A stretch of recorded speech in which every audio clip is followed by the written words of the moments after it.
माफ करना बेटी, मैं बहुत व्यस्त रही हूँ और जब से तुम वापस आई हो हमारे पास बिल्कुल भी समय नहीं था बात करने के लिए।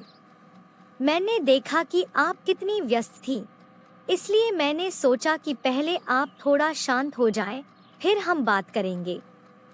तो तुम्हें शहर की जिंदगी कैसी लगी? शहर की जिंदगी बहुत कठिन है।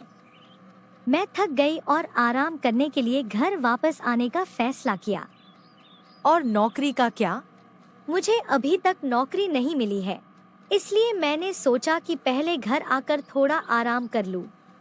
क्या तुमने नहीं कहा था कि तुम नौकरी मिलने तक घर वापस नहीं आओगी? इसका मतलब है कि तुमने 2 साल पहले ग्रेजुएशन के बाद से कहीं भी नौकरी नहीं पाई। हाँ माँ, मुझे कहीं भी नौकरी नहीं मिली है। अब नौकरी पाना बहुत मुश्किल हो गया है। अगर संभव हो तो मैं चाहती हूँ कि आप मुझे नौकरी ढूंढने में मदद करें, क्योंकि मैंने हर जगह कोशिश की और अब उम्मीद खो दी है। जब तुमने स्कूल खत्म किया था तो मैंने नहीं कहा था कि यहाँ आकर मैं तुम्हें नौकरी ढूंढने में मदद करूंगी। तुमने कहा कि शहर में नौकरियां हैं और अब जब तुमने शहर में अपना समय बर्बाद कर दिया तो तुम मदद मांगने वापस आ गई हो। माँ, वो सब बीत चुका है। नौकरी ढूंढने में सफलता या असफलता दोनों मिल सकती हैं।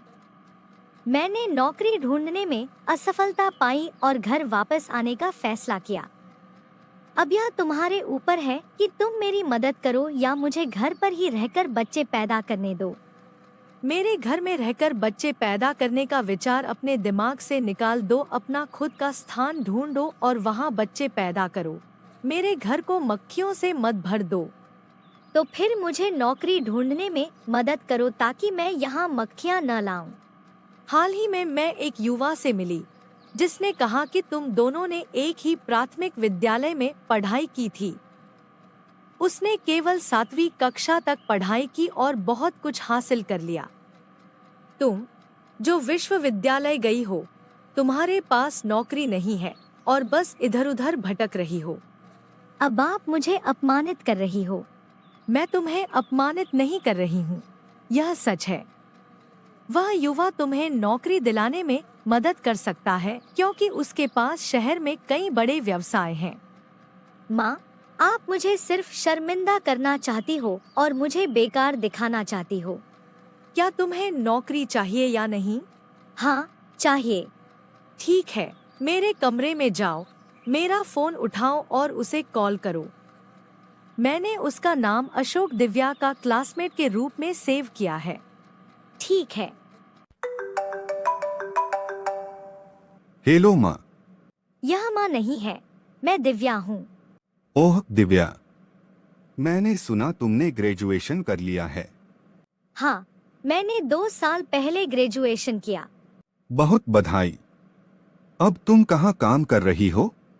तुम विश्वास नहीं करोगे, लेकिन जब से मैंने ग्रेजुएशन किया है मुझे नौकरी नहीं मिली है। मैं कल ही घर वापस आई हूँ और आज मैं माँ से नौकरी के बारे में बात कर रही थी। उन्होंने कहा कि तुम्हें संपर्क करूँ मदद के लिए। चिंता मत करो, मैं अगले हफ्ते एक नया सुपरमार्केट खोल रहा हूँ और मुझे एक मैनेजर की जरूरत है। क्या तुम वह पद लेना चाहोगी? अगर वेतन अच्छा है तो मैं तैयार हूँ। मासिक वेतन कितना है? मासिक वेतन $500 है। अशोक, मेरी डिग्री के साथ तुम मुझे सुपरमार्केट की नौकरी और इतना कम वेतन दे रहे हो। यह नौकरी तुम ही रख लो। तुम नौकरी चुन रही हो सिर्फ इसलिए कि तुम्हारे पास डिग्री है? याद रखो, थर्मामीटर के पास तुमसे ज्यादा डिग्री हैं, लेकिन वह फिर भी बगल में काम करता है।